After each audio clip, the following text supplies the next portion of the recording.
Hello people, so let's see DPP 2.3 ये discussion करते हैं. This is based on the concept of application of Gauss theorem. ठीक है? Okay, so let's start the discussion in this case. देखो, we have taken the first question. Question है, figure shows three plastic sheets that are large, parallel and uniformly charged. Figure B gives the component of the net electric field along an x-axis through the sheets. The scale of the vertical axis is set as. यहाँ पर ना थोड़ा सा एक issue है, मैं बताऊंगा. ये जो है यहाँ पर इन्होंने E is equal to 6 into 10⁵ newton per coulomb दिया हुआ है, बट मैंने कैलकुलेशन देखा है थोड़ा अलग है. तो ऐसा है कि यहाँ पर जो एक ग्राफ दिया हुआ है, ध्यान से देखो. This is a graph between the electric field versus position. तो ये जो ग्राफ सेट किया गया है, this is set of the order of 10⁵ newton per column, और इस कोऑर्डिनेट को 2, इसको 4, इसको 6 कहेंगे. ठीक है ना. तो यहाँ पर पूछा है कि what is the ratio of charge density on sheet 3 to that on sheet 2. मतलब sheet 3 to that in sheet 2 मतलब सिग्मा 3 डिवाइडेड बाई सिग्मा 2 कितना होगा वो हमको बताना है. Is that clear? सो देखो, पहली बात, तुमको ये पता नहीं है कि शीट 1, शीट 2, शीट 3 में जो चार्ज है वो पॉजिटिव है या नेगेटिव है. Right, we don't know anything about this. So ऐसे केसेस में लेट अस से कि हमने तीनों शीट्स में सेम साइन ऑफ चार्ज माना है. यानी यहाँ पर डेंसिटी प्लस सिग्मा 1 माना, यहाँ पर प्लस सिग्मा 2 माना, इसके लिए प्लस सिग्मा 3 माना. शीट 1 जो फील्ड प्रोड्यूस कर रहा है, late us say that is E1 field produce कर रहा है. शीट 2 जो फील्ड प्रोड्यूस कर रहा है, late us say that is E2. And sheet 3 जो फील्ड प्रोड्यूस कर रहा है, late us say that is E3. Is that clear? तो ध्यान से देखो, मैंने शीट 1 यहाँ पर ड्रॉ किया. शीट 1 की इस तरफ जो फील्ड बनेगा, यहाँ पर हम सामने सब में पॉजिटिव चार्जेस माना. तो यहाँ पर एट दिस पर्टिकुलर पॉइंट अगर हमको इलेक्ट्रिक फील्ड देखना है, E1 का भी फील्ड लेफ्ट की तरफ होगा, इस वाली शीट का भी फील्ड लेफ्ट की तरफ होगा, और इस वाली शीट का फील्ड भी लेफ्ट की तरफ ही होगा. तो यहाँ पर जो रिजल्टेंट फील्ड आ रहा है, that is E1 plus E2 plus E3. दिख रहा है ना. तो ये जो लेफ्ट की तरफ फील्ड है, दैट मीन्स इस लोकेशन के बारे में बात करो, यहाँ पर फील्ड का वैल्यू कितना दिख रहा है? 0 दिख रहा है. Which means that E1 plus E2 plus E3 should be equal to what? 0. मैंने यहाँ पर लिख के रखा है E1 plus E2 plus E3 is equal to 0. इस बीच वाले पॉइंट में देखते हैं. ठीक है ना. बीच वाले पॉइंट में देखो, अगर ये शीट 1 जो है ये अगर पॉजिटिव चार्ज कंटेन करता है, तो इस पॉइंट पे इलेक्ट्रिक फील्ड राइट की तरफ प्रोड्यूस करेगा. और ये जो शीट 2 है, ये जो शीट 3 है, हमने इन दोनों शीट्स में भी पॉजिटिव चार्ज ही एज्यूम किया है. तो इनके कारण जो इलेक्ट्रिक फील्ड बनेगा वो लेफ्ट की तरफ बनेगा, that is E2 and E3. ठीक है ना. तो रिजल्टेंट फील्ड क्या होगा? E1 minus E2 minus E3. वही लिख रखा है, E1 minus E2 minus E3, bracket में लिखा है इसलिए हमने प्लस लिख के रखे हैं. और 1 एंड 2 के बीच, ध्यान से देखो, ये जो 1 एंड 2 के बीच जो फील्ड है उसका वैल्यू कितना है? That is 2 into 10⁵. देखो मैंने यहाँ पर लिख के रखा है, that is 2 into 10⁵ is the field between the two sheets. Right. Similarly अगर हम सेकंड एंड थर्ड शीट के बीच जाते हैं, सेकंड एंड थर्ड शीट के बीच 1 के लिए राइट की तरफ आएगा, 2 के लिए भी राइट की तरफ आएगा, और ये जो 3 है थर्ड शीट के लिए लेफ्ट की तरफ आएगा फील्ड. तो रिजल्टेंट फील्ड होगा E1 plus E2 minus E3. E1 plus E2 दिख रहा है minus E3. In this case ध्यान से देखो, यहाँ पर जो फील्ड का वैल्यू कितना दिया हुआ है? 6 इंटू 10⁵. तो वही लिख के रखा है मैंने इन this case that is 6 into 10⁵. Is that clear? अच्छा, अभी हमारे पास 3 इक्वेशंस है. राइट, 3 वेरिएबल्स, इनको सॉल्व करना है. तो अगर मैं इक्वेशन 1 प्लस इक्वेशन 2 करूँ, राइट, इक्वेशन 1 प्लस 2 करूँ तो क्या मिलेगा? ध्यान से देखो, E1 जिंदा रह जाएगा, E2 plus E3 minus E2 minus E3 they will cancel out, और इस तरफ बचेगा सिर्फ 2 इंटू 10⁵. तो देखो यहाँ पर 2 इंटू 10⁵, E1 का वैल्यू कितना आ जाता है? 10⁵. तो ये हो गया हमारा पहला E1 का वैल्यू. ठीक है ना. सिमिलरली अगर मैं 2 एंड 3 को ऐड करूँ, देखो 2 एंड 3 को अगर मैं ऐड करूँ, ध्यान से देखो, E1 2 E1 बच जाएगा. देखो मैंने यहाँ पर 2 E1 लिख के रखा है. सिमिलरली यहाँ पर देखो minus E2 plus E2 cancel out हो जाएगा, लेकिन माइनस E3 माइनस 2 E3 ये बच जाएगा, और यहाँ पर ऐड करेंगे तो कितना आएगा? 6 इंटू 2 इंटू 10⁵, 6 प्लस 2 8. तो हमने यहाँ पर 8 लिख के रखा है. तो E1 माइनस E3 कितना होगा? 4 इंटू 10⁵. तो E3 का वैल्यू कितना होगा? ध्यान से देखो, E3 अगर इस तरफ लेके चले जाते तो E1 माइनस 4 इंटू 10⁵. E1 का वैल्यू कितना है? E1 का वैल्यू इन दिस केस है 10 इंटू 10⁵. दिख रहा है ना तुमको? अगर ये E1 का वैल्यू है तो E3 का वैल्यू कितना होगा? Minus 3 into 10⁵. तो ये हमको अगर E3 पता चल गया तो अभी एक बार हम E2 निकालते हैं. यहाँ से हम क्या लिख सकते हैं? E2 is minus E1 minus E3.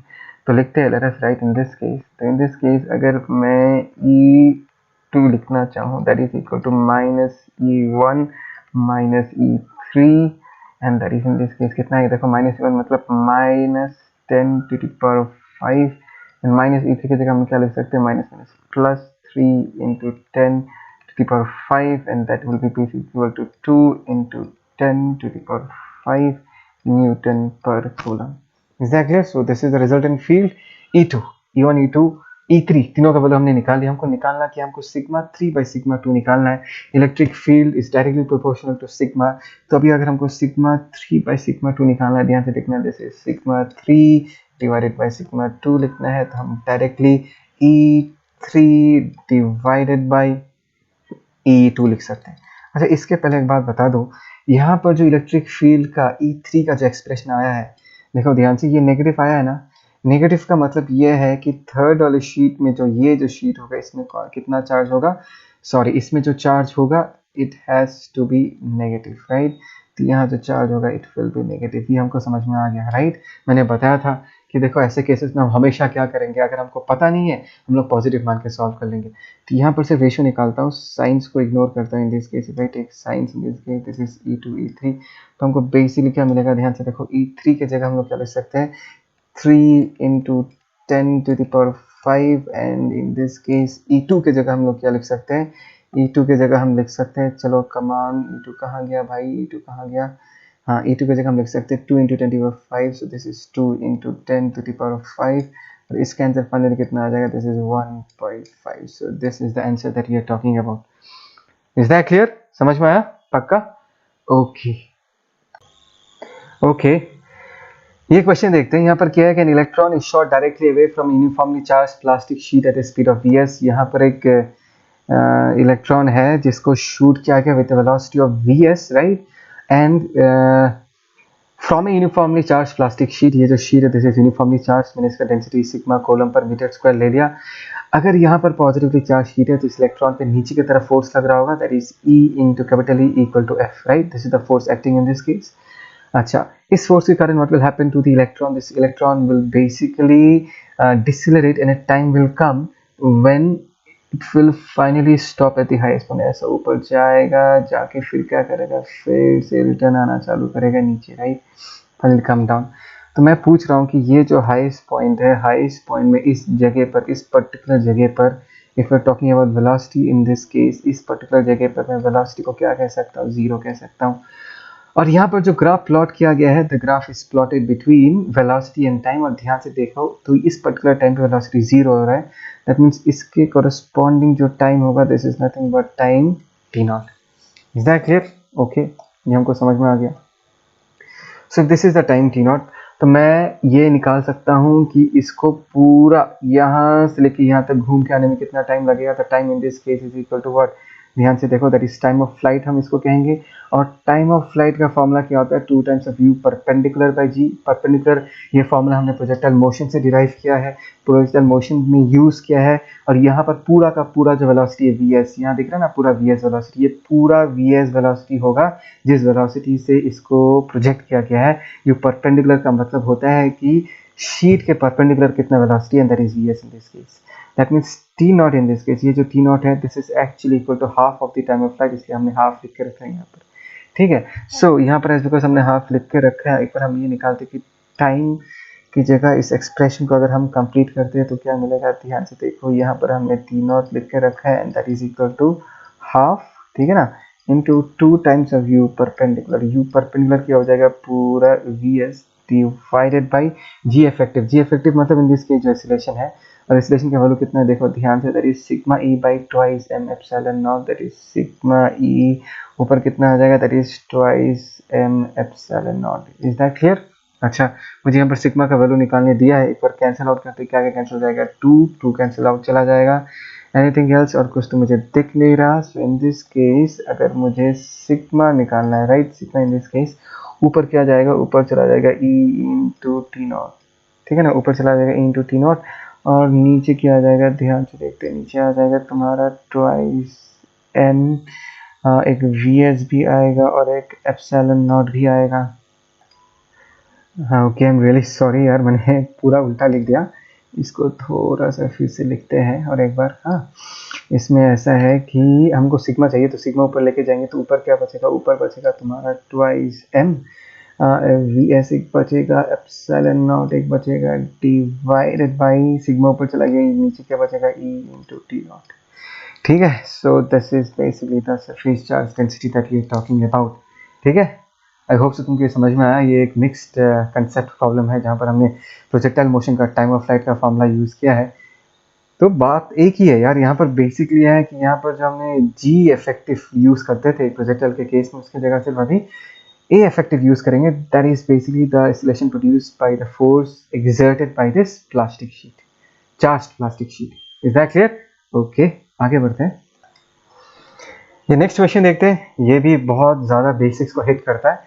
देखो, ए charged particle is held at the center of a spherical shell. The following figure gives the magnitude of V of the electric field versus radial distance r. Okay, ये diagram ले लो। This is a charge particle, यहाँ देख रहे, this is the charge particle Q which is located at the center of a spherical shell, ठीक है ना। और यहाँ पर तुमको ये पूछा है कि what is the net charge on the shell. Shell में भी कुछ चार्ज है, मैंने माना कि शेल पे कितना चार्ज है, Q1 चार्ज है, ठीक है ना। अभी देखो यहाँ पर अगर सेंटर पे मैंने Q चार्ज रखा तो शेल के इनर सरफेस पे कितना चार्ज आएगा, -Q। तो आउटर सरफेस पे कितना आएगा, आउटर सरफेस पे आएगा +Q, और Q1 पहले से था। तो फील्ड डिस्ट्रीब्यूशन कैसे होगा, यहाँ से फील्ड लाइंस निकलेगा, इनर सरफेस पे खत्म होगा और आउटर सरफेस से फिर से निकलेगा और इन्फिनिटी तक एक्सटेंड करेगा। और ये जो ग्राफ हमको दिया हुआ है, this is a graph between hmm, between, ध्यान से देखो यहाँ पर जो ग्राफ है, in this case this graph is between electric field and यहाँ पर दिया नहीं है, this is the radial distance R in this case, एक minute, this is the radial distance R in this case, और यहाँ पर जो ग्राफ है this is between electric field. Is that clear? अभी ध्यान से देखो, ऑब्वियसली अगर हम रेडियल डिस्टेंस के बारे में बात कर रहे हैं तो यहाँ पर सेंटर पे अगर मैं फील्ड निकालूँ वो बहुत इनफाइनाइट होगा। देखो सेंटर पे field is nearly infinity and as I move away from the charge the field will decrease. देखो यहाँ पर ये जो height of the Y coordinate है वो डिक्रीज हो रहा है, डिक्रीज हो रहा है, डिक्रीज हो रहा है। इंटरेस्टिंग, देखो यहाँ पर 2.5 सेंटीमीटर लेके 3 सेंटीमीटर तक there is no electric field. Try to understand this. ठीक है, इस जगह पर मैं कह सकता हूँ कि इलेक्ट्रिक फील्ड का वैल्यू क्या हो चुका है, इलेक्ट्रिक फील्ड का 0 है, वैल्यू 0। इसका मतलब ये है कि यहाँ से लेकर यहाँ तक ये जो सरफेस है this should be located at 2.5 centimetres, और जो आउटर सरफेस है it should be located at 3 centimetres. तब जाके 2.5 से लेकर 3 तक ये जो जगह है, इस जगह पर जो इलेक्ट्रिक फील्ड होगा, इस जगह पर जो इलेक्ट्रिक फील्ड होगा उसका वैल्यू कितना हो जाएगा, उसका वैल्यू हम 0 मान सकते हैं। Is that clear? ओके, अभी ध्यान से देखो, यहाँ पर जस्ट 2.5 के जस्ट अंदर इलेक्ट्रिक फील्ड का वैल्यू कितना है, नियरली 2 × 10⁻⁷। तो मतलब इस सरफेस के जस्ट अंदर, यहाँ पर समवेयर हियर, यहाँ पर इस जगह पर अगर मैं इलेक्ट्रिक फील्ड के वैल्यू के बारे में डिस्कशन करूँ तो इलेक्ट्रिक फील्ड क्या होगा, it is only because of this point charge Q charge, और Q के लिए कितना होगा, KQ बाई डिस्टेंस स्क्वायर। ये डिस्टेंस कितना होगा, 2.5 सेंटीमीटर, उसको हमने 2.5 × 10⁻² लिख के रखा है। देखो ध्यान से, मैंने इलेक्ट्रिक फील्ड 2.5 सेंटीमीटर लिख के रखा है, और इलेक्ट्रिक फील्ड का वैल्यू कितना दिया in this case, that is in this case equal to 2 × 10⁻⁷, उसको हमने 2 × 10⁻⁷ लिख के रखा है। ओके, नेक्स्ट डाटा हम यहाँ पर देखेंगे। देखो ध्यान से, यहाँ पर 3 सेंटीमीटर से, राइट, 3 सेंटीमीटर के जस्ट इधर फील्ड बढ़ के कहाँ तक पहुँच जाता है, 8 तक पहुँच जाता है। मतलब अगर मैं इस जगह को अपना 3 सेंटीमीटर मानता हूँ तो 3 सेंटीमीटर के जस्ट इस तरफ, मतलब तुम सरफेस ही मान सकते हो, जस्ट यहाँ पर इस जगह पर अगर इलेक्ट्रिक फील्ड निकालोगे that will be because of all the charges Q, Q1 - Q + Q। तो यहाँ पर अगर हमको फील्ड निकालना है तो हमने ये लॉजिक सीखा था कि हम सारे चार्जेस को सेंटर पे कंसंट्रेट कर सकते हैं। तो Q + Q1 - Q + Q सारे सेंटर पे कंसंट्रेट करके एक पॉइंट चार्ज के लिए यहाँ पर जितना फील्ड बनता है वो लिख देंगे, and that is in this case equal to this. दिख रहा है यहाँ पर electric field at r equal to 3 centimetre, that is K। सारे चार्जेस को हमने सेंटर पे माना Q, और यहाँ पर ये Q + Q1 इसको हमने सेंटर में लाया, और यहाँ पर क्या है +Q - Q पूरा लिख दिया। -Q + Q बेसिकली एक दूसरे को क्या कर देगा, they will basically cancel out. तो यहाँ पर क्या बचेगा, KQ + Q1 divided by 0.03 the whole square equal to 8 × 10⁻⁷। इसमें तुम इसको यूनिट लिखना चाहो तो लिख सकते हो, न्यूटन पर कूलम। Is that clear? तो ध्यान से देखो, मैं करूँगा नहीं इसको पूरा। यहाँ से हम Q का वैल्यू निकाल सकते हैं, राइट। यहाँ से अगर हम Q का वैल्यू निकालेंगे, उस Q का वैल्यू हम यहाँ पुट कर देंगे, तो यहाँ से हम Q1 निकाल सकते हैं। आई होप सो तुमको ये समझ में आया। Is that clear? ये पार्ट समझ में आया ना? क्या मतलब हम यहाँ पर फील्ड निकालेंगे, this is an external point, और इन दिस केस हम सारे चार्जेस को कहाँ पर कंसंट्रेट कर सकते हैं, हम हमेशा सेंटर पे कंसंट्रेट कर सकते हैं, कंसंट्रेट करके फिर फील्ड बता सकते हैं, वही किया है। ओके, सीधा साधा question. There are 3 concentric thin spheres of radius A B and C. A सबसे बड़ा है, फिर बी, फिर सी। ध्यान से देखो, जितने सारे तुमको 1 2 और 3 रेड कलर के जो शेल्स दिख रहे हैं वो हमारा शेल्स है। बाहर वाले का रेडियस ए है, दिखाई नहीं दे रहा यहाँ पर, ढक गया ये। This is B, this is C, ठीक है ना। और यहाँ पर पूछा है the magnitude of electric field at R distance from the centre such that R more than B but less than A. मतलब बी से ज़्यादा लेकिन ए से कम, मतलब ए यहाँ तक तो ए होता है, यहाँ तक बी होता है, मतलब बीच में यहाँ पर किसी रीजन में हमको इलेक्ट्रिक फील्ड बताना है। तो मैंने वही किया कि सेंटर से आर डिस्टेंस पे इस जगह पर फील्ड बताना है। तो हमने ये ब्लू कलर का जो तुमको सरफेस दिख रहा है, दिस ब्लू कलर का सरफेस, दिस इज बेसिकली हमारा गॉसियन सरफेस। देखो हमने यहाँ पर लिख के रखा है गॉसियन सरफेस, ठीक है ना। और यहाँ से जो भी इलेक्ट्रिक फील्ड निकलेगा, चलो मैं इलेक्ट्रिक फील्ड एक बार बना देता हूँ। यहाँ से जो इलेक्ट्रिक फील्ड निकलेगा, ध्यान से देखना है, ऐसे सिर्फ इस सरफेस से निकाला हूँ, टेंशन मत लो, सिर्फ इस सरफेस से निकाल रहा हूँ। ये जो इलेक्ट्रिक फील्ड के लिए जो चार्ज रिस्पॉन्सिबल होगा वो ये होगा कि ये जो ब्लू कलर का सरफेस जितना चार्ज एनक्लोज करके रखा है, और ये जो ब्लू कलर का सरफेस है उसने इस शेल के चार्ज को एनक्लोज करके रखा है, इस शेल के चार्ज को भी एनक्लोज करके रखा है। तो हम लोग ये निकालते हैं कि सी शेल पे कितना चार्ज और बी शेल पे कितना चार्ज है। तो क्यू भी कितना होगा, charge density multiplied by the area. B shell का charge that is 4 pi B square, और charge in the C shell in this case is sigma into 4 pi c square, right? So this is the charge enclosed in this case. अभी अगर मैं Gauss law apply करूंगा तो Gauss law apply करते वक्त हम क्या लिखेंगे, electric field into surface area of the Gaussian surface, that is 4 pi r square, that is equal to 1 by epsilon naught times the total charge enclosed, and in this case the total charge enclosed is this, that is 4 pi sigma, यहाँ पर हम क्या लिख सकते हैं, is A square minus B square. Is that clear? So this is the expression of Gauss law. And देखते क्या क्या कैंसिल आउट होगा, क्या क्या कैंसिल आउट होता है। यहाँ पर 4 पाई चला गया, 4 पाई चला गया, और कुछ एनीथिंग एल्स, और तो कुछ मुझे दिख नहीं रहा यहाँ पर। ओके, इसको सिंप्लीफाई करते हैं। इन दिस केस क्या आएगा, this is electric field E equal to, ऊपर क्या बचाएगा, ऊपर इन दिस केस एक सिग्मा बचा रहेगा, and that is in this case equal to A square minus B square. I hope so ये तुमको समझ में आया। और नीचे क्या आएगा, epsilon naught into R square, that is epsilon naught into R square. So ये हो गया हमारा आंसर, ठीक है। This is the expression for electric field at this particular location. Fine, simple सा था। ओके, आगे बढ़ते हैं। ओके, ये क्वेश्चन देखते हैं। The electric field inside a sphere which carries a charge density proportional to the distance from the origin P equal to alpha r. Now this is interesting, ध्यान से सुनना।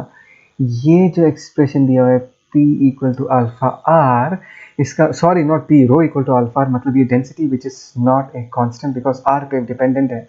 r जो है वो रेडियल डिस्टेंस है, मतलब सेंटर से अगर मैं दूर जाऊंगा density will keep on increasing. Okay, density will very but at an r distance I shall get the same density। मतलब सेंटर से r डिस्टेंस पे अगर मैं डेंसिटी निकालने का बात करूँ तो r डिस्टेंस पे डेंसिटी हमेशा क्या रहेगा, कांस्टेंट रहेगा। r अगर वेरी करेगा, मतलब सेंटर से अगर मैं दूर जाते जाऊंगा तब जाके डेंसिटी वेरी करेगा। दैट मीन्स इसको हम एक स्पेरिकली सिमेट्रिक चार्ज डिस्ट्रीब्यूशन कह सकते हैं। सेंटर से एक सेम डिस्टेंस पे तुमको same nature of electric field दिखेगा, same nature of charge density भी दिखाई देगा। यहाँ पर तुमको इलेक्ट्रिक फील्ड पूछा है तो सीधा सीधा क्वेश्चन करना। हमने यहाँ पर एक स्पीयर बनाया, दिख रहा है ये स्पीयर, और ये आर रेडियस का माना है मैंने, और इस पर्टिकुलर स्पीयर से फील्ड लाइंस निकल रहा है, ब्लू कलर का फील्ड लाइंस दिख रहा है तुमको। ओके, एंड अभी अगर हमको गॉस लॉ अप्लाई करना है तो हम क्या करेंगे, इलेक्ट्रिक फील्ड का वैल्यू यहाँ पर क्या है, इलेक्ट्रिक फील्ड का वैल्यू लेट अस सी, इस जगह पर मैंने इलेक्ट्रिक फील्ड का वैल्यू ई माना है, ठीक है ना, ये इलेक्ट्रिक फील्ड है। एंड ई इंटू इस सरफेस का एरिया कितना हो जाएगा, 4 पाई आर स्क्वायर, वो होगा इस सरफेस के थ्रू फ्लक्स। लेकिन इससे भी बड़ा चैलेंज है, हमको सबसे पहले इस पर्टिकुलर स्पेयर के अंदर कितना चार्ज एनक्लोज्ड है वो निकालना पड़ेगा, ठीक है। बिकॉज डेंसिटी यूनिफॉर्म नहीं है तो हमको इंटीग्रेट करके चार्ज निकालना है। तकनीक क्या है, देखो हमने एक्स डिस्टेंस पे एक शेल माना है जिसका थिकनेस इनफाइनिटली स्मॉल है, और ये थिकनेस को हमने क्या माना है, टीएक्स मान के रखा है, ठीक है। तो ये जो शेल है इसका वॉल्यूम हम मान सकते हैं dv, और वॉल्यूम हम कैसे निकालते हैं, सरफेस एरिया, इसका जो सरफेस एरिया है इनटू थिकनेस, थिकनेस कितना हो गया इन दिस केस dx, तो 4 पाई x square into D x, this is ये छोटा सा वॉल्यूम, इसमें छोटा सा चार्ज dq चार्ज रहता है. अगर dq चार्ज रहेगा that is equal to rho into dv. Okay, in this case क्या हो जाएगा, दैट इज रो की जगह हमने अल्फा एक्स पुट कर दिया, this is 4x square into dx. dq का एक्सप्रेशन ये हो गया. अभी टोटल चार्ज निकालने के लिए हमको क्या करना पड़ेगा, टोटल चार्ज निकालने के लिए हमको भाई इंटीग्रेट करना पड़ेगा. अगर मैं इंटीग्रेट करूंगा तो 4 पाई खुशी खुशी बाहर आ जाएगा, अल्फा भी खुशी खुशी बाहर आ जाएगा, इंटीग्रेशन होगा that is basically x cube into D x. एक बात बताओ, एक्स का वैल्यू कहाँ से कहाँ तक, एक्स यहाँ से चालू होगा एंड छोटा आर तक वेरी करेगा, राइट. तो लिमिट्स होगा 0 से लेके छोटा आर तक. यहाँ लिख देता हूँ. तो ये देखो क्या आएगा, दिस इज 4 पाई अल्फा और ये फाइनली क्या होगा, this x cube D x that is x to the power 4 by 4. तो इन दिस केस हम लोग r to the power 4 divided by क्या लिख सकते हैं, 4 लिख सकते हैं. दिस 4 गेट्स कैंसल्ड एंड हमको फाइनली दिख रहा है इसका वैल्यू कितना होगा, this is alpha pi r to the power 4. सही लिखा है ना, alpha pi r to the power 4, right. This is the charge enclosed. Now it is time to find right expression for Gauss law. Gauss law का अगर हम expression लिखते हैं, देखते क्या आएगा, ठीक है ना. सबसे पहले हम फ्लक्स लिखते हैं, that is electric field E into area कितना होगा, हम लिख सकते हैं 4 pi are square that is equal to 1 pi epsilon naught times the total charge enclosed. Just मैं निकाल के रखा है, that is alpha pi R to the power 4. Is that clear. देखो pi pi gets cancelled. Okay, यहाँ से are square पूरा cancel जाएगा और यहाँ पर क्या बचेगा, यहाँ पर 2 बच जाएगा. तो यहाँ पर देखो क्या आएगा, in this case electric field equal to, sorry, electric field को हम क्या लिख सकते हैं, in this case electric field this case E equal to, ध्यान से देखो 4, अच्छा 4 तो बाकी रह जाता है, पाई पाई चला जाता है. तो यहाँ पर 1 बाई एप्सिलॉन नॉट तो पहले से था, 4 यहाँ से आ गया, 4 इज हियर और यहाँ पर क्या बचेगा, this is basically r square और एक अल्फा बच जाएगा, that means alpha r square by 4 epsilon naught. Is that clear. तो ये जो expression that is alpha r square by 4 epsilon naught, ठीक से लिखते हैं, that is alpha r square by 4 epsilon naught. Is that clear? So this is the expression for electric field that we are talking about. अगर मैं इसका answer check करता हूँ, वहाँ पर r क्यूब दिया हुआ है, I don't think so ये r क्यूब होगा, this is alpha r square by 4 epsilon naught ही होगा. So this is the expression for electric field. Okay. ये भी एक आसान क्वेश्चन है. Question number 7, consider two thin uniformly charged concentric shells of radius r and 2r having charges q and minus q. यहाँ पर q charge है, यहाँ पर minus q चार्ज है, ठीक है ना.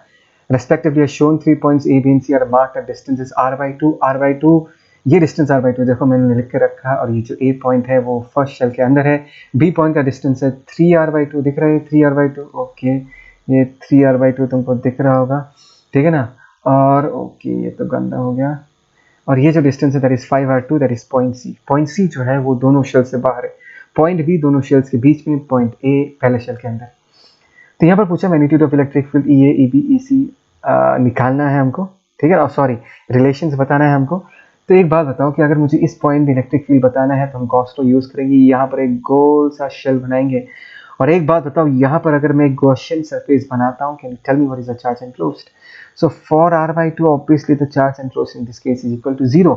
अगर यहाँ पर अगर मैं गॉसियन सरफेस बनाता हूँ और इसमें कोई भी चार्ज एनक्लोज नहीं किया तो अंदर इलेक्ट्रिक फील्ड का वैल्यू कितना होगा, 0 ही होगा. That means electric field at the point A in this case is equal to 0. फिर हम B पॉइंट में देखते हैं, ठीक है ना. सो B पॉइंट को लेकर अगर हम एक गॉसियन सरफेस बनाते हैं तो B पॉइंट कितना चार्ज एनक्लोज करेगा, B point will be enclosing a charge equal to what, Q. तो यहाँ पर हम गॉस लॉ अप्लाई कर सकते हैं. इस Gaussian surface, invisible Gaussian surface जो तुमको दिख नहीं रहा, उसके थ्रू फ्लक्स कितना होगा, E इंटू 4 पाई. और इस पर्टिकुलर B पॉइंट से जो गॉसियन सरफेस पास कर रहा है उसका रेडियस होगा 3r by 2 the whole square that is equal to Q. In this case इसको अगर हम सिंप्लीफाई करें तो क्या आएगा, देखो यहाँ पर Q था पहले से, ठीक है ना. 2 स्क्वायर 4, 4 ऊपर आ जाएगा, 4 पाई यहाँ पर नीचे आ जाएगा और यहाँ पर नीचे कौन आएगा, this is basically 9 into r square. Is that clear. 4 को मार देगा, ठीक है, मेरा स्क्वायर 4 पाई और यहाँ पर फाइनली कितना बचेगा, जरा से ऊपर Q बचेगा, नीचे क्या बचेगा, that is 9 pi are square. Is that clear. So this is the electric field at the point B. Okay, अभी C पॉइंट में देखते हैं, ठीक है ना. C पॉइंट के थ्रू अगर हम गॉसियन सरफेस बनाएंगे, it will enclose no charge because plus Q minus Q finally end up to what is 0. अगर चार्ज एनक्लोज्ड है नहीं है, अगर चार्ज एनक्लोज्ड, इलेक्ट्रिक फील्ड का भी एक्सप्रेशन क्या होगा, इलेक्ट्रिक फील्ड का भी एक्सप्रेशन 0 हो जाएगा. AC in this case is equal to 0. So देखा जाए electric field A and electric field C दोनों का वैल्यू क्या है, सेम इन दिस केस। अगर E A equal to E C and E B का जो वैल्यू है इन दोनों से ज़्यादा होगा तो यहाँ पर करेक्ट ऑप्शन क्या होगा, करेक्ट ऑप्शन ऑप्शन सी होगा। Is that clear? ओके, ये एक बढ़िया क्वेश्चन है। ये आंसर ऑप्शंस देख के आंसर हम आराम से निकाल सकते हैं, बट मैं पूरा डिस्कस करूंगा। क्वेश्चन ऐसा है, two concentric conducting thin shells A and B, देखो यहाँ पर हमने एक शेल ए एक बी मान कर रखा है, having radius R A and R B R A से ज़्यादा है, मतलब ये जो रेडियस है आर बी, ठीक है ना, ये आर ए से ज़्यादा है। Are charge Q A and minus Q B, मतलब इसके पास चार्ज क्यू ए है और बी वाले शेल के पास कितना चार्ज है, माइनस क्यू बी। और ये भी मेंशन्ड है, ध्यान से देखना, ये भी मेंशन्ड है, भूलो मत कि क्यू बी का जो वैल्यू है वो क्यू ए से मैग्नीट्यूड वाइज क्या है, ज़्यादा है, मतलब this is magnitude wise more as compare to Q B, ठीक है ना। The electric field along a line passing through the centre is, variation दिया हुआ इलेक्ट्रिक फील्ड वर्सेस एक्स, ठीक है ना। सेंटर से चालू किया, सेंटर से मतलब यहाँ से चालू किया, दोनों शेल्स है, दैट मीन्स जीरो से चालू करके अगर मैं आर ए तक जाता हूँ, r A is the radius of the first shell, obviously there will be no electric field, zero electric field. तो अगर मैं ऑप्शन चेक करूँ, ऑप्शन ए वैलिड है, ऑप्शन बी नहीं हो सकता, बिकॉज देखो zero to are A there is some field जो कि नहीं हो सकता। इस जगह पर अगर मैं इलेक्ट्रिक फील्ड का एक्सप्रेशन पूछूं भाई कितना होगा, there has to be zero, right. Okay, zero to are A यहाँ पर भी फील्ड दिखा रहा है, ये भी नहीं हो सकता, जीरो टू आर ए यहाँ पर भी फील्ड दिखा रहा है, ये भी नहीं हो सकता। तो एग्जाम में आएगा तो एक बार में ये ऑप्शन हम टिक कर सकते हैं, बट हमको पूरा समझना है तो हम पूरा डिटेल्स में डिस्कस करते हैं। तो जीरो से लेकर आर ए तक कोई फील्ड नहीं होगा, बट एट द सरफेस कितना चार्ज है, प्लस क्यू ए चार्ज है, तो सरफेस पे फील्ड कितना होगा, ध्यान से देखो, ये मैंने यहाँ पर लिख के रखा है, सरफेस पे फील्ड कितना होगा, ध्यान से देखो। सरफेस पे अगर हमको फील्ड निकालना, हम सारे क्यू ए चार्ज को सेंटर पे मान सकते हैं और कहेंगे पॉइंट चार्ज के लिए कितना फील्ड है, that is K Q A by R A the whole square. Is that clear? Okay, R A पे हमको कुछ ना कुछ फील्ड मिला, दिख रहा है ना ये फील्ड, ये आर ए पे हमको कुछ ना कुछ तो फील्ड मिल गया। Okay fine. उसके बाद अगर मैं बाहर जाऊंगा, इफ आई मूव आउट इस जगह पर, यहाँ पर अगर मुझे फील्ड बताना है, यहाँ पर अगर मैं गॉसियन सरफेस बनाऊँ, मतलब दोनों शेल्स के बीच में गॉसियन सरफेस बनाऊँ, उसके लिए सिर्फ कौन सा चार्ज रिस्पॉन्सिबल होगा, Q A charge he responsible होगा। और इलेक्ट्रिक फील्ड का एक्सप्रेशन क्या आएगा, ध्यान से देखो, मैंने यहाँ से डॉटेड लाइन बना के दिखाया है, और इलेक्ट्रिक फील्ड का एक्सप्रेशन आएगा K Q into r square. Is that clear? That means electric field as r increases will decrease. तो ध्यान से देखो, आर ए से आर बी तक जाऊंगा, इलेक्ट्रिक फील्ड क्या कर रहा है, डिक्रीज कर रहा है। जब मैं सरफेस तक पहुंचाऊंगा, इस सरफेस तक, तो यहाँ पर अगर मुझे इलेक्ट्रिक फील्ड बताना है तो हम माइनस क्यू बी को एंड प्लस क्यू ए को सेंटर पे मानेंगे, और उसके फील्ड कितना होगा, ध्यान से देखो, K plus Q A minus Q B by r square. But भूलो मत, ये एक एक्सप्रेशन नेगेटिव होगा, बिकॉज क्यू बी का मैग्नीट्यूड ज्यादा है, दैट मीन्स आर बी पे जो इलेक्ट्रिक फील्ड का साइन आएगा, ध्यान से देखो, दिस इज नेगेटिव, दिख रहा है ना, ये यहाँ पर इलेक्ट्रिक फील्ड का साइन नेगेटिव। Fine, okay. अभी अगर हम बाहर चले जाएंगे, लेट अस से समवेयर हियर, इस डिस्टेंस पर अगर फील्ड बनाना है, फिर से Q A and minus Q B को हम सेंटर पे मानेंगे, और यहाँ पर अगर हमको फील्ड बताना है तो लेट अस सी, ये आर डिस्टेंस पे है, तो क्या होगा, K minus Q B plus Q by r square. ध्यान से यहाँ पर ये जो है, ये पूरा टर्म नेगेटिव ही है, but as we move away, as r increases, ये जो आर दिख रहा है तुमको, ये आर अगर इंक्रीज करेगा, इसका मतलब क्या है, इसका मतलब है कि this quantity is becoming more positive. Do you agree with this? Because R अगर इंक्रीज करेगा तो ये क्वांटिटी डिक्रीज करेगा, जैसे -10 था, R इंक्रीज किया तो -5 हुआ, R इंक्रीज किया तो ये क्वांटिटी और डिक्रीज होगा, -3 होगा। बट तुम बेसिकली किसके तरफ अप्रोच कर रहे हो, -10, -3, -2, -1, 0 की तरफ अप्रोच कर रहे हो, right, becoming more positive. And finally when ये जो R है, when this R will tend to infinity, ये जो पूरा क्वांटिटी है, यहाँ पर जो हमने इलेक्ट्रिक फील्ड निकाला है, this whole quantity will be tending to what, 0। तो ध्यान से देखो, when r tends to infinity, यहाँ पर ये थोड़ा सा तो गड़बड़ किया है, इस लाइन को इसके साथ टच नहीं करवाना चाहिए था। इन्फिनिटी में जाके फाइनल इलेक्ट्रिक फील्ड का वैल्यू क्या हो जाना चाहिए, तो फाइनल इलेक्ट्रिक फील्ड का वैल्यू 0 हो जाना चाहिए। Is that clear? समझ में आया? सो this is the correct option. I hope you enjoy this discussion. ठीक है, ओके, अभी फिर आगे चलते हैं। ये भी और एक जबरदस्त क्वेश्चन है। क्वेश्चन ऐसा है, question number 10, two large conducting thin plates are placed parallel to each other, ठीक है, they carry charges as shown, the variation of magnitude of electric field in space due to the system is. देखो एक बात ये हमेशा याद रखना कि यहाँ पर जो हम ग्राफ, यहाँ पर जो ग्राफ प्लॉट किया गया है, इसमें basically magnitude of electric field को प्लॉट किया गया है, ठीक है ना। तो हमने क्या सीखा था कि यहाँ पर अगर हमारे पास 2q चार्ज है, यहाँ पर अगर -q चार्ज है, तो half of the sum of the total charge will always appear on the outermost surface. 2q - q कितना बचेगा, q का आधा q/2 इस सरफेस पे आएगा, q/2 इस सरफेस पे आएगा। अगर इस सरफेस पे q/2 आ गया, यहाँ पर टोटल 2q है, टोटल चार्ज 2q ही रहना है, तो इस सरफेस पे कितना चार्ज आएगा, +3q/2। इस सरफेस पे कितना चार्ज आएगा, -3q/2। ये बात को समझो। दैट मीन्स यहाँ पर हमको पॉजिटिव चार्जेस दिखाई देगा, यहाँ पर हमको लेट अस से नेगेटिव चार्जेस दिखाई देगा। और चीज़ भूलना मत कि इस रीजन में जो इलेक्ट्रिक फील्ड लाइंस होगा, this field lines will start from positive and end on negative in this case, right? That means इस thin चार्ज डिस्ट्रीब्यूशन का पॉजिटिव चार्ज का फील्ड यहाँ से चालू होगा और इसी शीट में खत्म हो जाएगा। ऐसा समझना है, ऐसा सोचना है, ठीक है ना। ये फील्ड बाहर नहीं जाता, ये दिमाग में रखना।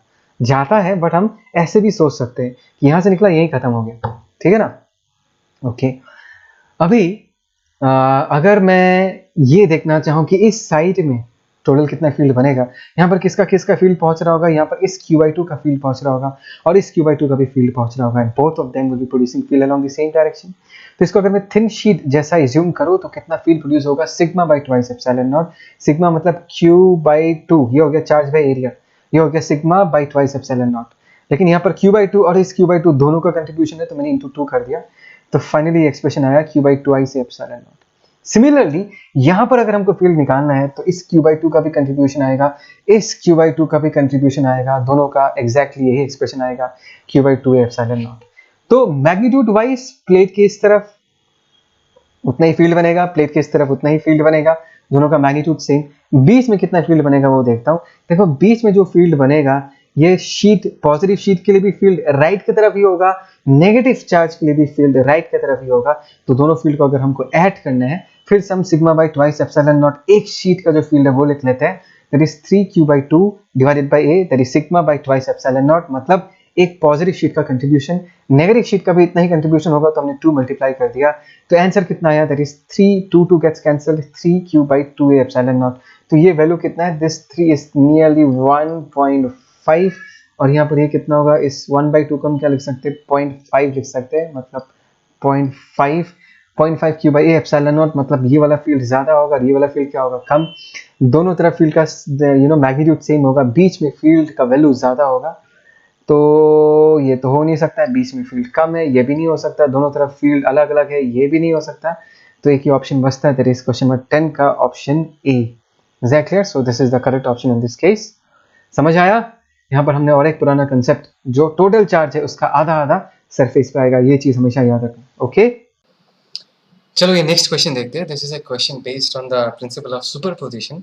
ये चीज़ मैंने ऑलरेडी वीडियो में डिस्कस किया है। क्वेश्चन ऐसा है, देखो, a positively charged sphere of radius r naught, ये बड़ा सा स्फीयर है, उसका रेडियस r नॉट दिया हुआ है, carries a volume charge density rho. मतलब इसका जो डेंसिटी है, ट्राई टू अंडरस्टैंड, इस स्फीयर को जो डेंसिटी है that is given as rho coulomb per metre cube. बात को समझो, ठीक है ना। Okay, spherical cavity of radius r0/2 is then scooped out. ये जो कैविटी दिख रहा है इसका रेडियस r0/2 है, इसको काट के निकाल लिया गया है। C1 बड़े वाले स्पेयर का सेंटर है, C2 छोटे वाले स्पेयर मतलब कैविटी का सेंटर है। What is the direction and magnitude of the electric field at the point B. ये जो पॉइंट बी है, यहाँ पर हमको इलेक्ट्रिक फील्ड निकालना है। तो सबसे पहले ये समझो कि ये जो स्पेयर है, हम ऐसे क्वेश्चन को करते कैसे, we use the principle of superposition, जहाँ पर हम क्या करते हैं कि ये जो गड्ढा है इसको हम पॉजिटिव चार्ज से भर देते हैं, डेंसिटी रो ही मेंटेन करके, ताकि ये बड़ा वाला स्पेयर कंप्लीट हो जाए। प्लस हम और एक इस कैविटी के शेप का और एक स्पेयर मानते हैं, लेकिन इसमें हम नेगेटिव चार्ज डालते हैं। तो लेट अस से बड़े वाले स्पेयर में कितना चार्ज आया, Q1, और ये जो कैविटी के शेप का जो दूसरा स्पेयर हमने माना उसमें कितना चार्ज है, Q2। ठीक है, तो Q1 का वैल्यू कितना होगा, देखो Q1 हो जाएगा rho into volume, that is 4/3 pi r naught cube. इसको हमने a मान लिया ताकि कैलकुलेशन में आसानी हो, रो इंटू a।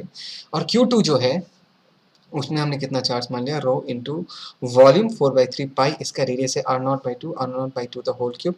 तो फाइनली सिंप्लीफाई करने के बाद ये आ जाएगा। Is that clear? अच्छा, अभी अगर मुझे बी पॉइंट पे फील्ड निकालना है, try to understand, B point में फील्ड निकालना है, ये जो बड़ा सा स्पीयर है इसके लिए फील्ड तो इस तरह बनेगा, बिकॉज ये बेसिकली क्या कर रहा है, ये बेसिकली पॉजिटिव चार्ज स्पीयर का फील्ड है। पॉइंट बी में जो 1 कॉलम है इसको रिपेल करेगा, और ये जो कैविटी के शेप का और एक स्फीयर माना जिसमें नेगेटिव चार्ज है, वो बी पॉइंट में जो फील्ड प्रोड्यूस करेगा it has to be along this direction, let us say that is equal to what, E2। तो इस बड़े वाले स्फीयर के लिए, मतलब 1 वाले स्फीयर के लिए अगर फील्ड का वैल्यू निकालो तो कैसे होगा, बी हो गया a point on the surface, all the charges can be concentrated at the centre, तो कितना हो जाएगा KQ1/R0²। सिमिलरली ये जो और एक स्फीयर इस कैविटी के शेप का लिया जिसमें नेगेटिव चार्ज है, उसके लिए बी वाला पॉइंट एक एक्सटर्नल पॉइंट है, इसमें जो चार्ज है Q2 उसको भी हम सेंटर पे मानेंगे, मतलब C2 पे मानेंगे, और यहाँ से बी पॉइंट का डिस्टेंस कितना होगा R0/2 प्लस R0। तो फील्ड कितना होगा KQ2/C2 से बी पॉइंट का distance that is R0 plus R0/2 the whole square. Simplify करोगे तो फाइनली ये वाला टर्म मिलेगा, ठीक है ना। तो अभी अगर हमको रिजल्टेंट फील्ड निकालना है, try to understand if you need to find out the resultant field in this case that is equal to E1 minus E2। बोलो ये समझ आ ही नहीं है, बिकॉज E1 इधर होगा E2 इधर होगा, ठीक है ना, both of them are in opposite direction. हमने ऑलरेडी डायरेक्शन में चार्ज का साइन कंसिडर कर लिया, मैंने E1 इधर माना, E2 इसलिए माना बिकॉज E2 वाला फील्ड एक नेगेटिव चार्ज प्रोड्यूस करता है। तो इसमें जब E1 E2 का वैल्यू पुट करोगे, या जब Q1 Q2 का वैल्यू जब पुट करोगे, तब और एक बार माइनस साइन पुट करने की जरूरत नहीं है, बिकॉज हमने डायरेक्शन को ऑलरेडी कंसिडर कर लिया। तो E1 का वैल्यू कितने होगा, ध्यान से देखो, यहाँ पर होगा that is KQ1 divided by R0² minus यहाँ पर कितना आएगा इन दिस केस KQ2 तो है ही पहले से, ऊपर एक 4 आ जाएगा, डिवाइडेड बाई क्या आ जाएगा that is 9R0²। Is that clear. तो यहाँ से हम क्या करते हैं, K/R0² को अगर हम कॉमन ले लें तो यहाँ पर क्या बचेगा, ध्यान से देखो, दैट इज Q1 माइनस, और यहाँ पर क्या बचेगा 4/9 इन दिस केस Q2 बचेगा। Is that clear, okay. Values put करते हैं K divided by R0²। Q1 की जगह हम लोग क्या पुट कर सकते हैं, देखो rho into A, in this case rho into A put कर सकते हैं, minus this is 4/9 into Q2 की जगह हम लोग क्या पुट कर सकते हैं, माइनस पुट करने की जरूरत नहीं, सिर्फ मैग्नीट्यूड पुट कर दो, rho A/8। So in this case this is rho A/8। देखते हैं क्या होगा इन दिस केस, ठीक है ना, यहाँ लिखते हैं। अच्छा चलो कोई नहीं, नीचे चलते हैं, let's move downward in this case. Okay ज़्यादा ही चला गया, ओके इन दिस केस लिखते हैं, चलो इसको सिर्फ सिंप्लीफाई करना है। इन दिस केस सिंप्लीफाई अगर करेंगे तो क्या मिलेगा, देखो K/R0², तो यहीं पर ही है, इज दैट क्लियर। तो यहाँ पर क्या आएगा, दिस इज 4 2 8, नीचे 18 आएगा LCM, तो चलो नीचे हमने 18 ले लिया, ऊपर कितना आ जाएगा 18, in this case rho A minus, in this case हम देखते हैं यहाँ पर क्या आ जाएगा, कमान दैट इज 18 तो है, तो सिंपली सिर्फ रो ए बचेगा यहाँ पर, ठीक है ना। तो फाइनली यहाँ पर क्या आएगा K/R0² इंटू नीचे बचेगा 18, ऊपर बच जाएगा 17 रो ए, ठीक है। अभी हम लोग ए का वैल्यू पुट कर देंगे, ए का हमने क्या चूज़ किया था K/R0² इंटू नीचे क्या आ जाएगा 18, ऊपर 17 है, इधर रो इंटू ए, ठीक है ना। ए का वैल्यू अगर हम पुट करें तो क्या होगा, एक मिनट इसको ठीक से थोड़ा सा लिख देता हूँ, this is 17 into rho into A. अभी देखते ए क्या है, ठीक है। इन दिस केस ए को हमने क्या माना था 4/3πr0³, तो यहाँ पर हम पुट कर देते वैल्यू इसका 4/3πr0³, दैट इज ए की जगह हमने पुट कर दिया 4/3 दैट इज πr0³। क्या होगा देखते, दैट इज R0² R0³ चला जाएगा, इन दिस केस 2 2 4 2 9 18, ठीक है ना। अच्छा यहाँ पर k का भी वैल्यू है, उसको भी पुट करना पड़ेगा, k की जगह हम पुट कर सकते हैं 1/4πε0 इंटू ऊपर हो गया 17 into 2 into rho into R0 divided by नीचे क्या हो जाएगा 9 इंटू 3। ओके सो यहाँ से क्या आएगा, चलो देखते हैं। इन दिस केस कुछ कटेगा क्या, 2 2 4, okay so in this case this is basically ऊपर 17 बच जाएगा, नीचे क्या बचेगा 27 2 54, ऊपर क्या बच गया रो R0, ठीक है ना, और नीचे बच जाएगा 54 पाई पाई, यहाँ पर एक के है, यहाँ पर भी एक पाई बच जाएगा इन दिस केस पाई, ये पाई कैंसिल आउट हो जाएगा, ऊपर एक पाई था और नीचे बच जाएगा 54 17 rho R naught by 54 epsilon naught. ठीक है, so this is the correct answer that we have been talking about. ठीक है, आई होप सो तुमको ये समझ में आया। फाइन, इसको नोट कर लो, फिर कॉपी करते हैं। ओके फाइन, चलो ये नेक्स्ट क्वेश्चन देखते हैं, ये भी बढ़िया क्वेश्चन है। A charge q is placed at some distance along the axis of a uniformly charged disk of surface charge density sigma। इसका सरफेस चार्ज डेंसिटी हमने सिग्मा मान के रखा है, दिख रहा है ना, और इसके एक्सिस पे हमने यहाँ पर एक क्यू चार्ज रखा है। The flux due to the Q charge Q through the disc is phi, इसके थ्रू जो फ्लक्स है वो फाई दिया है, देखो यहाँ पर फाई लिख के रखा है। The electronic force on charge Q exerted by the disc, disc ने इस क्यू चार्ज पे कितना फोर्स लगाया है वो हमको निकालना है, ठीक है ना। ओके, एक बात ये निकाल लेते हैं कि फ्लक्स एक्चुअली कितना पास कर रहा है इसके थ्रू, राइट। अच्छा, इसमें हम सॉलिड एंगल का कंसेप्ट यूज़ करेंगे। देखो, अगर यहाँ पर पॉइंट क्यू पे अगर मैं कोन कंस्ट्रक्ट करूँ, जो या मैं ऐसे कह सकता हूँ कि ये जो तुमको सर्कल दिख रहा है, ये सर्कल जो इसमें कोन एक सब्सटेंड करेगा, उसका सॉलिड एंगल का वैल्यू कितना है वो निकाल लेते हैं। तो सॉलिड एंगल का वैल्यू कितना होगा, चलो देखते हैं। Sigma that is equal to क्या होता है, 2 पाई 1 माइनस कॉस, और this is the value of solid angle. ठीक है, और मुझे पता है कि क्यू के चारों तरफ कितना सॉलिड एंगल होता है, 4 पाई सॉलिड एंगल होता है। तो इतने सॉलिड एंगल के थ्रू कितना फ्लक्स पास करेगा, so flux passing through the solid angle in this case is sigma divided by 4 pi of Q by epsilon not. मुझे पता है कि क्यू के चारों तरफ कितना फ्लक्स निकल रहा होगा, क्यू बाई एप्सिलॉन नॉट। तो सिग्मा की जगह अगर मैं वैल्यू पुट करूँ तो ये कितना आएगा, this is 2 pi 1 minus cos theta divided by क्या जाएगा, 4 pi into Q pi epsilon not. देखो पाई पाई को मार देगा, 2 4 को मार देगा, तो यहाँ पर क्या बचेगा, ध्यान से देखो, this Q 1 minus cos theta, ठीक है ना, Q 1 minus cos theta divided by 2 epsilon naught। ठीक है, so this is the value of flux which is passing through the disc. अच्छा, अभी एक बात बताऊं कि इस पॉइंट में जो इलेक्ट्रिक फील्ड प्रोड्यूस होता है, इस पॉइंट में, ओके, इस पॉइंट में जो इलेक्ट्रिक फील्ड प्रोड्यूस होता है उसका वैल्यू कितना होता है, याद है तुमको, sigma by twice epsilon naught bracket 1 minus x by root over of x square plus r square. ये क्या है, देखो, इन दिस केस अगर मैं इस डिस्टेंस को x मानता हूँ, इसका हाइपोटेन्यूज अगर ये रेडियस अगर r मानता हूँ, यहाँ पर ये r लिख के रखता हूँ, दिस इज r, तो ये हाइपोटेन्यूज कितना होगा, root over of x square plus r square. ठीक है, तो इस q चार्ज पे जो फोर्स लगेगा उस फोर्स का वैल्यू कितना होगा, फोर्स का वैल्यू होगा q into E in this case. अच्छा, q तो हमने लिख दिया, e की जगह हम ये लिख सकते हैं, sigma by twice epsilon naught bracket 1 minus x by root over of x square plus r square. Is that clear.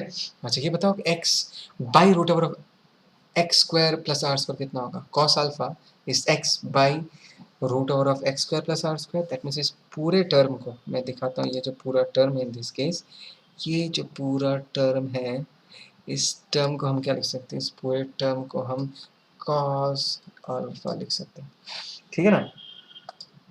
Okay, यहाँ लिखते हैं अभी इसको,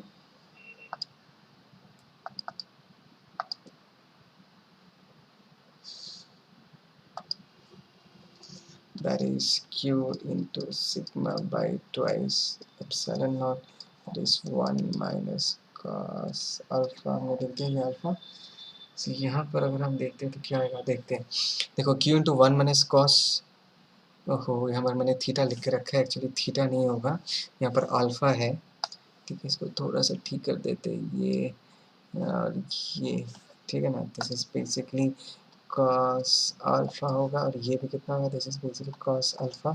कन्फ्यूजन नहीं होने के लिए q into 1 minus cos alpha divided by twice epsilon not, इसको हम क्या लिख सकते हैं, 5 लिख सकते हैं, इंटू ये तो पूरा q by 2 epsilon naught into 1 minus cos alpha, यहाँ से रिप्लेस कर दिया, और यहाँ पर एक सिग्मा बाकी रहा। सो फोर्स का जो एक्सप्रेशन है वो हम ऐसा कह सकते हैं, this is the expression of force that we have been looking about. Is that clear, right. So this is the answer in this case. देखते हैं आंसर क्या होगा। आई होप सो तुमको ये समझ में आया, पक्का ना? Okay okay. अभी क्वेश्चन नंबर 14 देखते हैं। Very long uniformly charge circular cylinder, radius R, एक सिलेंडर है रेडियस आर का, और सरफेस चार्ज डेंसिटी सिग्मा दिया है। इसका सरफेस चार्ज डेंसिटी, ये जो यहाँ पर मैंने दिखाया है, जो चार्जेस यूनिफॉर्मली डिस्ट्रीब्यूटेड है, इसका वैल्यू सिग्मा दिया है। A very long uniformly charged line charge of density lambda is placed along the cylinder axis. इस लाइन चार्ज को प्लेस किया गया है। If the electric field intensity factor outside the cylinder is zero, मतलब बाहर resultant field क्या हो जाता है, जीरो, देन रिलेशन पूछा लैम्डा और सिग्मा के बीच। I try to understand.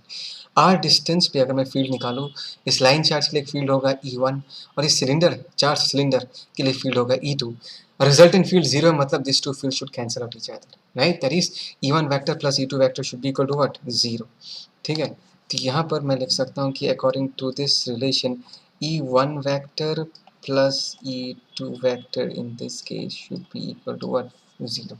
ठीक है, उसके पहले अभी E1 वेक्टर या E1 वेक्टर का वैल्यू कितना है वो तो हमको पहले से ही पता है। E1 का कितना होता है, लाइन चार्ज के लिए कितना होगा, तो इस lambda pi 2 pi epsilon naught into R. ठीक है ना, let us see it is pointing towards I cap, मैंने इस तरफ मान लिया। ठीक है, टुवर्ड्स एक्स एक्सिस। अभी चार्ज का नेचर है, ऑब्वियसली ऑपोजिट होना पड़ेगा, लेकिन हम पॉजिटिव मान के लिखते हैं, बिकॉज यहाँ पर लैम्डा और सिग्मा के बीच साइन का कंसिडरेशन को भी, साइन को भी कंसिडर किया है यहाँ पर। अच्छा, अभी अगर हम एक सिलेंडर के लिए आर डिस्टेंस पे कितना फील्ड है वो निकालना है, तो पहले तो ये जो रेड कलर का सिलेंडर दिख रहा है, होप सो तुमको ये समझ आ रहा है कि पॉजिटिव चार्जेस यूनिफॉर्मली डिस्ट्रीब्यूटेड है, और ये जो ब्लैक कलर का लाइंस दिख रहा है, this are the electric field lines. Blue colour का जो सिलेंडर है, that is our Gaussian surface. ये जो ब्लू कलर का सरफेस है, इसके थ्रू फ्लक्स कितना होगा, लेट अस सी यहाँ पर इस पर्टिकुलर लोकेशन पे इलेक्ट्रिक फील्ड का वैल्यू हमने ई मान लिया। सो ये जो ब्लू कलर का सिलेंडर है, उसका कर्व सरफेस का वैल्यू कितना होगा, 2 पाई आर होगा इसका सरकमफ्रेंस, और लेंथ हमने एल मान लिया इन दिस केस की एल लेके डिस्कस करेंगे, this is L. So 2 pi R into L, that is equal to 1 by epsilon naught times the total charge enclosed. ये जो रेड कलर का सरफेस दिख रहा है, इसी में चार्ज एनक्लोज्ड है, और इस रेड कलर सिलेंडर का कर्व सरफेस का एरिया कितना है, दैट इज इसका circumference 2 pi R into L. ठीक है ना, सिग्मा के साथ मल्टीप्लाई कर दिया, मतलब चार्ज। तो अभी हम करते हैं कैंसलेशन, तो कैंसलेशन में क्या आएगा देखते हैं।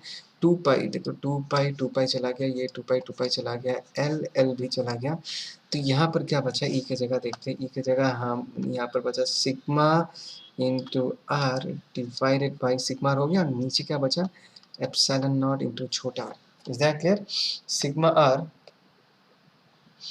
divided by epsilon naught into छोटा r, and in fact I can say this is electric field, मैंने जो E2 लिख के रखा है, this is basically E2 वाला field that we are talking about।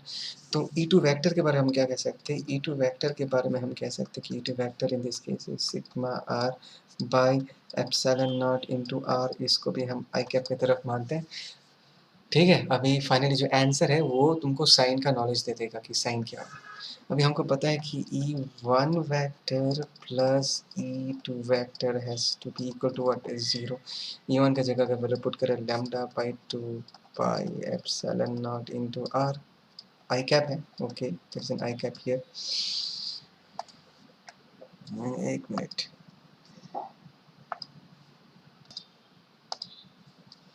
तो यहाँ पर हम एक आई कैप दे देते हैं, प्लस E2 वेक्टर की जगह ये लिख सकते हैं, that is sigma R divided by epsilon naught into R. यहाँ पर भी एक आई कैप होगा, that is equal to zero in this case.